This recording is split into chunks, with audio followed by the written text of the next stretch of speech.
We do not support what's called co-governance. We believe in democracy for public assets. I wish we had one system that could treat everyone the same, but we never have. Racism doesn't just happen to Māori. We should be making sure that every dollar we spend is being spent well.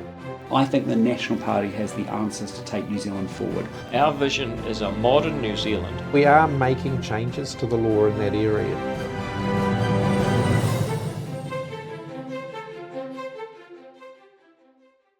First of all, thank you for the opportunity, Prime Minister. Thank you. Yeah, I'm Andrew from Channel 33. Mm-hmm. Now, I understand that you have a very tight schedule, so we'll go straight into questions. Sure. Number one, do you think it will be very hard to administer if we are going to a certain products GST exempted? I would note that a lot of other countries do differentiate around value-added tax or goods and services tax. New Zealand is, I guess, previously just had quite a unique system in the sense that it's been a flat tax rate that's applied to absolutely everything. Many other countries, including Australia, for example, right next door to us, have differentiated forms of goods and services or value-added tax. Yeah, we understand that the highest income tax is around about 39%. The Green Party always tried to propose a wealth tax or at least a capital gain tax. So my question is, after the elections, if you happen to form a coalition government with the Greens, will you give any concessions on that part? I've been very clear that we won't be implementing a wealth tax. A Labor government won't be voting in favour of a wealth tax in the next term of Parliament. And so other parties, of course, may propose one, but we would not support it. But James Shaw has not ruling out not to form a coalition government with Labor because of the taxation policy. So what are you going to do? That's ultimately a question for the Green Party. I would note that they proposed a wealth tax during the last election campaign.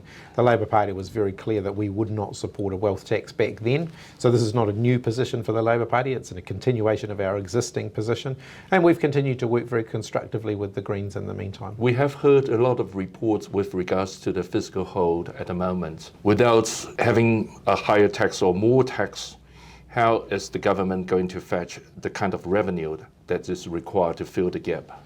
Well, first of all, I think the conversations around a fiscal hold have been very... Not from Nicola Willis. have been very blown up. I mean, these are just rumours that people are circulating which aren't based on fact.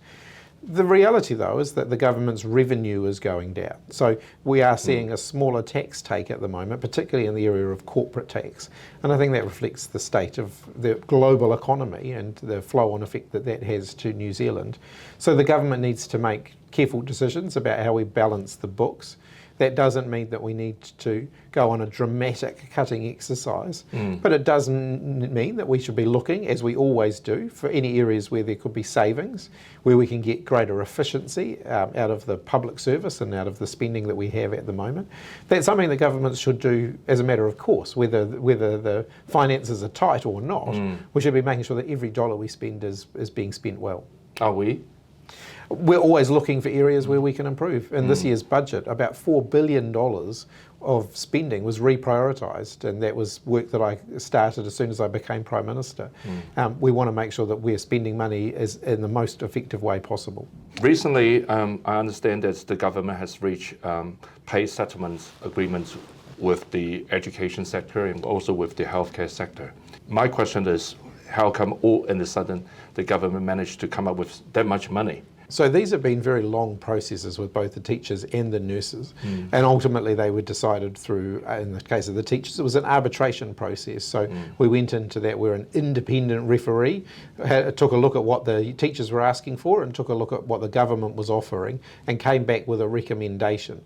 We've accepted that recommendation and we're going through a process of identifying where we can make savings in order to pay for that. In the case of the teachers' work, the savings, there will need to be savings there. So this is not all going to be money that just comes from nowhere.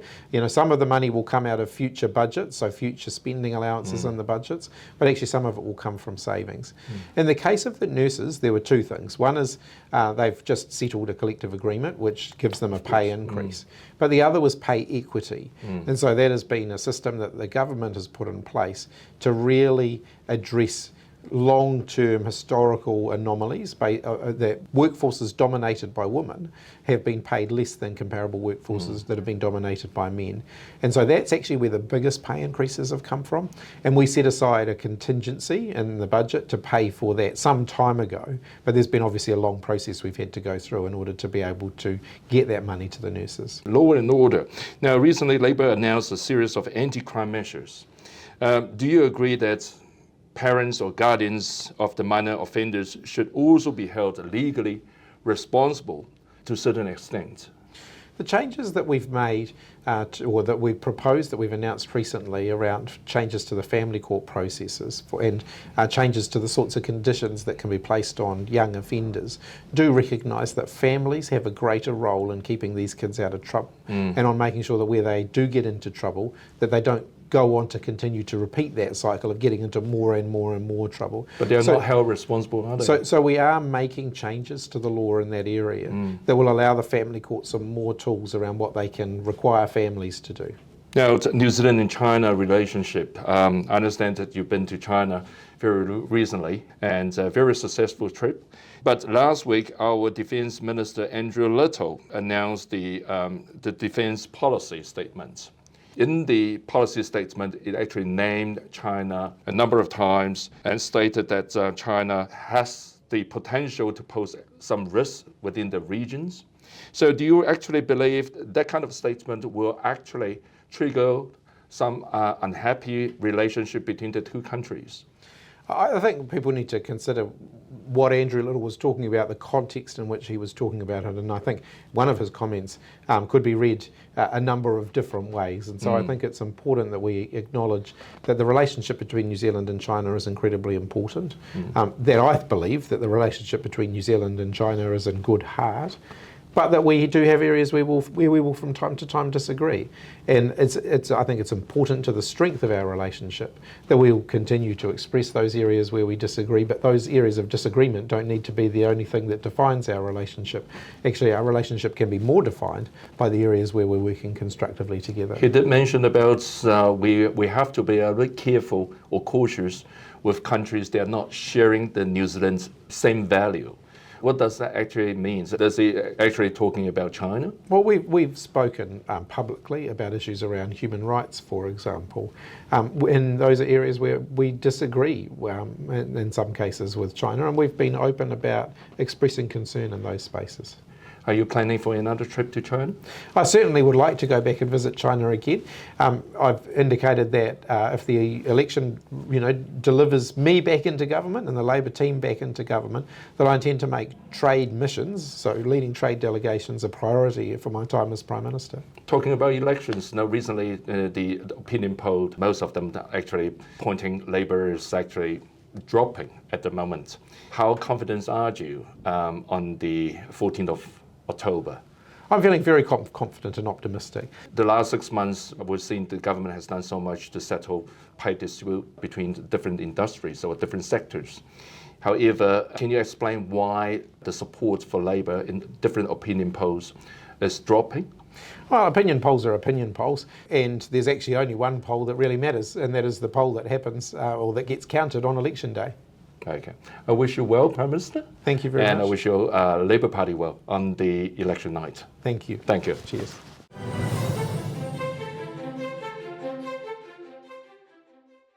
Good morning, Minister. Good morning, Andrew. Good morning. Welcome to our program. Now, Minister, can you tell us in the simplest and the most understandable terms the current economic situations of this country, the state of government's finance? Is there a big hole in the coffers as what the opposition parties have claimed? So I think at the moment, most people would understand that it has been a really difficult time for New Zealand and for other countries around the world where we've had COVID and the impact that that has had on the economy. It made it much harder. We couldn't bring people into New Zealand. The countries we wanted to sell products to were restricted as well.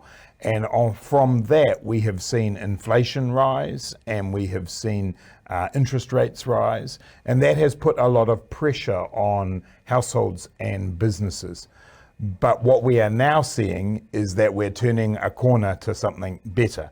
And just yesterday, we had the ANZ Bank come out with their latest Business confidence data, Yeah, and just finished some talking about it. some of the best information, best data since 2021. So it has been difficult, but I think what we're seeing is that things will get better. The Treasury will bring out their forecasts in about 2 weeks' time. They will not be as good as they were in May because we've had some challenges. But as we look to the next few years, I'm very positive about New Zealand. I see real opportunities for us as the world economic conditions start to improve. We see interest rates come down. So it's been hard. But there are good times ahead. That would be my description of where we are as an economy. So what about the government? And do you actually believe there's a big hole in the coffers? I don't. The situation we have is that the Treasury predicted a certain amount of tax revenue coming in. And that will be less than what they predicted. How much less can you predict? We don't know. But what we do know was the last set of government accounts that came out were about $2 billion less than expected. Now that can sound like a lot of money, but the government in tax brings in, $140 billion a year. So $2 billion sounds like a lot of money, but actually as part of that, it is not a big percentage. But it's still different, and it means that the government and anyone who wants to be the government has to work out what they will do to make up for that $2 billion. And so we have recently announced some savings that we will find, make all of the different government agencies reduce their spending a little bit, 1 or 2%, plus some extra extra income that we hope to get as well. And all of that together hopefully will balance out what we have lost. But the final numbers, I don't know, and they'll come out on the 12th of September. We'll come back to the savings later on. Now, the latest IMF, International Monetary Fund, forecast is for New Zealand's economy to grow by roughly about 1%. And also the rating agency Fitch puts it at around about 0.8%. Okay, which has nothing to do with who's going to govern the next year. Okay, so do you agree with their forecast? Treasury, who do the forecast for the government, the last time they did it, a little around about there, maybe a little bit higher, more 1.2%, but around that 1% mark. But we have to look at it over a slightly longer term. So one of the things that the IMF also said was that if you go back to 2020, you can see that the New Zealand economy has grown by around about 10%. And if we compare That was during the pandemic? Yeah, but over the whole time, from then until now. And if you look at other countries around the world that we would normally compare ourselves to, it's lower. It's more like 6% in other countries. So part of the thing here is that New Zealand's economy grew more quickly at the end of COVID than other countries. But it didn't last long. Yeah, but this is the thing.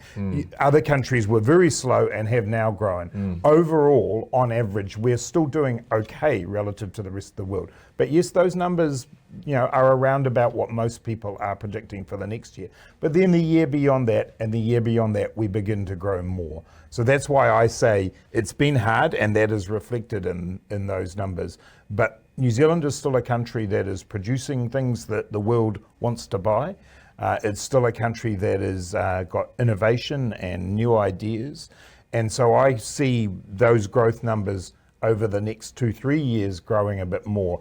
But it's really just the point in the cycle. The good news is that Fitch and others affirmed our credit rating. They said that we still were a AA+ country with a stable outlook. And that's important for New Zealand. But the Fitch also has warned of the possibility of downgrading New Zealand's credit rating if it fails to reduce government debt and the current account deficit. So what is your view on that? Yeah, and look, they say that every time, by the way, that's not new. Yes. But we have a plan to do... But we do have a government debt problem, haven't we? We have taken on more debt to get through COVID. And we did that for things like the wage subsidy scheme and the things that supported people. But when you look at our debt compared to the rest of the world, still much lower than most countries we compare. So our percentage of our debt is around 20% of GDP. If you're in Australia, it's 36. If you're in the United Kingdom or United States, it's nearly 100%. So our debt is okay, and there is a plan to see it come down. Same with the current account deficit. Yes, that expanded, partly because we didn't have tourists coming into New Zealand, so our foreign exchange earnings were lower.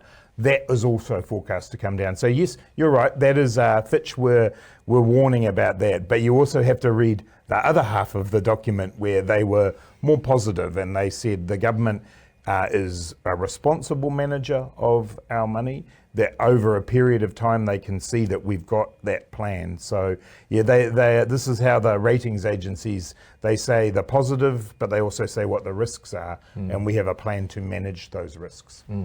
Now, I know you would disagree with the following questions, Minister, but the polls actually tell you that there is a widespread of public perception that the Labour government has indeed wasted too much, not just wasted, but wasted too much public money over the last few years. Now, how would you respond to a voter who come up to you and criticize the Labour government for out of control spending?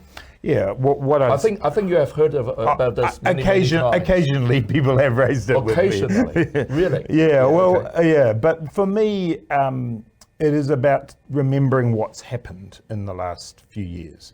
So if we just remember COVID, we had a situation where we were being told if this gets out of control, many people will lose their jobs. Unemployment will go up to 10%. That was what we were told. And so we moved quickly to help people. And as I mentioned before, the wage subsidy scheme. So many of the people watching this program will have benefited from that scheme. That was a lot of money, nearly $23 billion, I think, that we spent supporting people. But it meant that people stayed in their jobs and stayed working and stayed getting wages and income. But I don't think the public actually blaming the government for supporting COVID pandemic, supporting people to get through the tough times. I think more the public is talking about like projects, like consultancy, that kind of wasting money. I understand that, but actually when you think about the size of the government's budget, the most of the money we have spent has been on supporting businesses through COVID, supporting households, money for the health system. That's where most of it came from. Now, some of these other things like consultants, yes, the number of consultants did go up because we had to employ people quickly to help with that response. But we have a plan to bring that amount of spending back down to where it was before COVID. And actually, before COVID, we had reduced it. So we understand that there will be stories that people will see about this spending or that spending. And sometimes there are people who make bad decisions, and we have to correct those. But they're a very small part of the government's overall expenditure. That's what I would say. And what we did announce earlier this week is a plan to start reducing that expenditure, because in order to get our books back to balance, as you asked before, we do need to do that. But I think it is the word you will hear me say a lot over the next 6 weeks is balance, because it is important to be able to be very careful with the spending that we do, but also make sure we provide the services people need, the health system, education, transport, all of those things that matter a lot to people. That cost money. Things have to be paid for. And so the balance of how you do that is important. And I think when I look at it across the years I've been the finance minister, I feel okay about the balance. Every now and then there'll be a decision we have to change that we didn't get right. But overall, I think we've got that balance okay. You talk about the balance, you talk about cutting the unnecessary spending. Yes, you did tell everyone the Labour government is able to save another $4 billion. Okay. But my question is, if this wasn't an election year, if Labour wasn't in the position in the polls as they are now, when would that 4 billion have been announced to the public? So we have done savings every year that we have been going. So in our budget in May, we had $4 billion of savings. Yes. This is on top of that. Yeah, this is on top of that. So for me, it's not about the election year. It is about the question of meeting the rules that I have set. So for our budgets, 2 years ago, I said there are 2 rules. One rule is we need to keep our level of debt below 30% of GDP. Our second rule is that we need a surplus in the government's accounts somewhere within the 4 years that we budget for. They're the 2 rules. So the reason that I announced what I did on Monday is to make sure that we keep to those 2 rules. So that would have happened whether it was election year or not, because So it has I nothing would to have do with election. It has nothing to do with polls. It does not. It is to do with making sure that we meet those responsible and careful rules that we set. So can I actually read it as that extra $4 billion was actually a wasteful spending, and the Treasury or the Finance Ministry actually understood about that 4 billion should be cut, but didn't actually announce that earlier? No, I think what you can say is we have now asked the government agencies to go back and find those savings. It doesn't mean it was wasteful spending. It means actually that some things won't happen now that might have happened because we are asking them to do that. It's because when I put my budget together, it is based on how much money the Treasury thinks we will get. What is now emerging is that the revenue, the tax revenue, is not as high as they expected. And so therefore we make changes to fit within that. It's not about the government having spent more than we said we would. It is about less money coming in through the taxes. And so my job as Finance Minister is to make those things get as close to meeting as they possibly can. But I don't understand one part is you cite that spending cuts is not going to transfer to other usage. Instead, it's going to straight to savings. Why is that so? Because we need to get those rules I mentioned before. So the 4 billion that we did in the budget that you mentioned, we did move that to other priorities. Yes. This time, because we want to make sure we get the government's budget into surplus and we keep the debt under 30% of GDP, this time we need to use the money to do that. This question is interesting. So now, you were originally not in favor, all right, exempting fruit and vegetables GST. What exactly made you change your mind? Now, supermarkets, we understand, they need to spend extra to cope with the new measures. And therefore, to the supermarkets, there will be definitely some cost increasements. So inevitably, that part will pass or transfer to the consumers. So eventually, will the consumers still get 15% savings? Well, one of the reasons I have over time decided that we can do this is because of the changes we are making around what we expect of our supermarkets. So we did a big study into supermarket competition, and from that we realized that we really do not have a competitive environment in our supermarkets. And so we now have put in place rules that those supermarkets will need to meet. One of that part of that is the arrival of a grocery commissioner who has the powers of the Commerce Commission to be able to investigate and get information from the supermarkets. So we will now be able to see whether consumers get that benefit. We were never able to do that in the past. So one of the reasons I had concerns previously was, how will we know whether this benefit occurs? Now we will. On your second question about whether or not there are extra costs for the supermarkets, I don't think those costs will be very large, and here is why. Because of our 2 big supermarket chains, one of them is an Australian-owned chain, the Woolworths chain. They already have to do this in Australia. Their systems already take account of this. The other supermarket chain, Foodstuffs, will be competing with them, and they will make those changes as well. So we will be able to tell whether or not it is passed on. And I think actually sometimes people like the supermarkets say, oh, this is a very big change and it will cost us a lot. I am not so sure about that because we know that they can do that in Australia. I think this change we need to see as one thing. If it was the only thing we were promising as a government, I think people could say, is that really going to benefit? But if you look at it alongside the other supports that we are providing for families and to make sure that the cost of living goes down for public transport, for early childhood education, put together, all of those things make a difference. And this is something that we know can be done because it's done in other countries. So we think we can do it too. If you believe this countries in the near future, the governments will start getting back the revenue that may have lost over the last 12 months, then the $4 billion that you have decided to save, why wouldn't you to transfer that to give more families, like family support or working for families? Yeah, I think that's very much what we did in the budget. So that 4 million that $4 billion, that we did in the budget, we did shift around for things like that.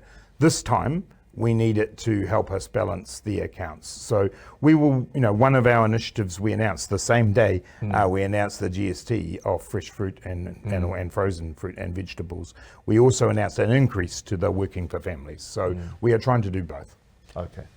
Now, being a coalition partner, what do you think about the Greens' policy of robbing the rich and paying the poor in taxes? Come on. Well, we're not supporting their tax policy, and Chris Hipkins. Everything? Chris Hipkins has been very clear that the wealth tax that they are proposing. So they're wasting their time then? Well, that's up to them. They campaign for what they want, but we have been very clear that will not be our policy.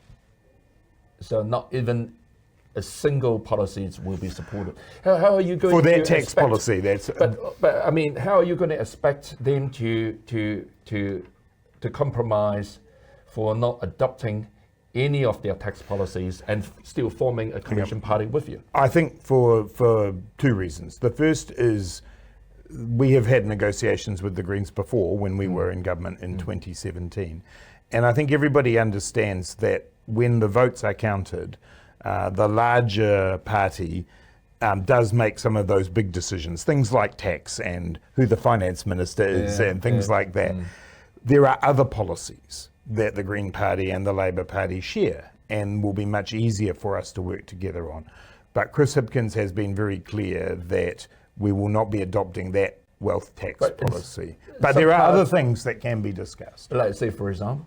Well, it could be anything. It could be health, it could be education. Climate change. Climate change, exactly. There are many. What about Māori Party then?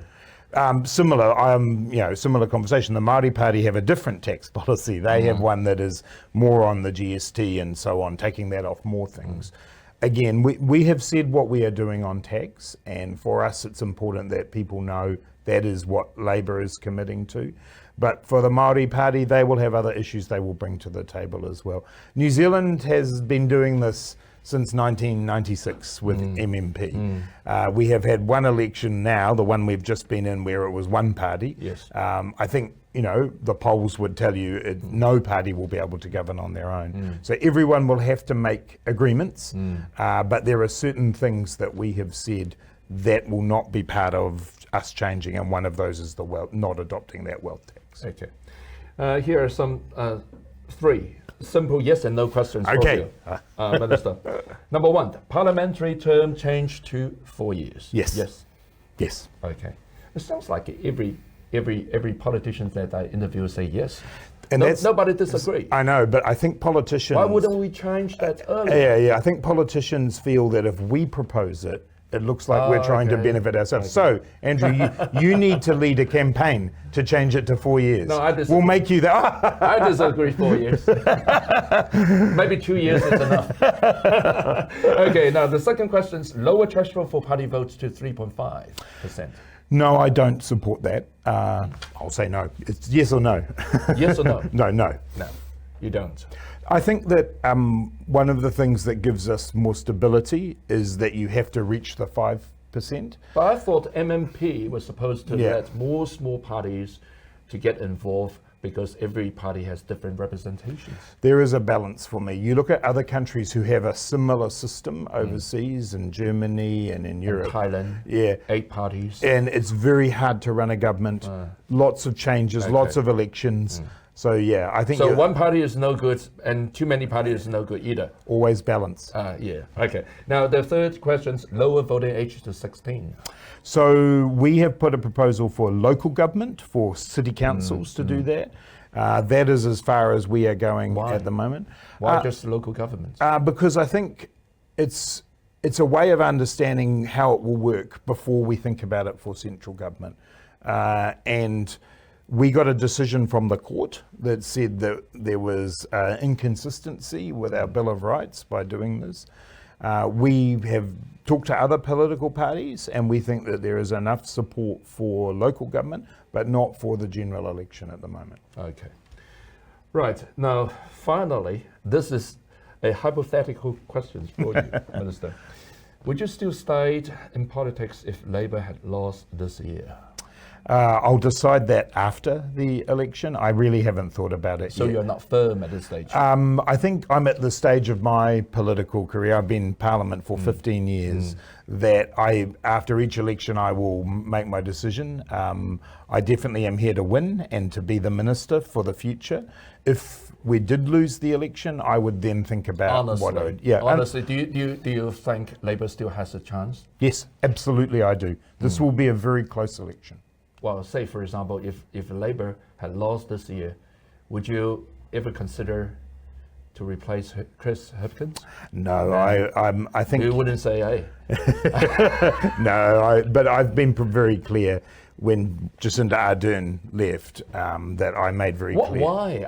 I didn't quite understand. Why didn't you come up at the times when Jacinda Ardern decided to leave? I think I knew because I had been her deputy Prime Minister. I know exactly what that job takes.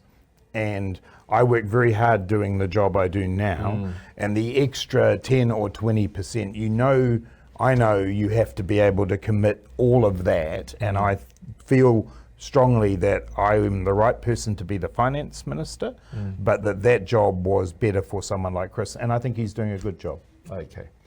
Right, we've got 1 more minute left. Over to you, Minister. Anything that you'd like to say to our viewers? Oh, well, just to say that I think this is an election where the question New Zealanders need to ask is who has the right balance in their policies. The balance of looking after our finances carefully, but also making sure we look after our people, our environment, and they have a plan for growing our economy that is sustainable for everybody and includes everyone. Lots of politicians will make lots of promises in this election, but I just ask people to look carefully at those promises. How are they being paid for? Who is able to show you that they can make this work and balance the books? We have the record of doing that, and I hope people will look closely at thinking about supporting us. Okay. Once again, Minister, thank you for joining us this morning. I wish you and your party all the best on the election night. Thank you, Andrew. Thank you.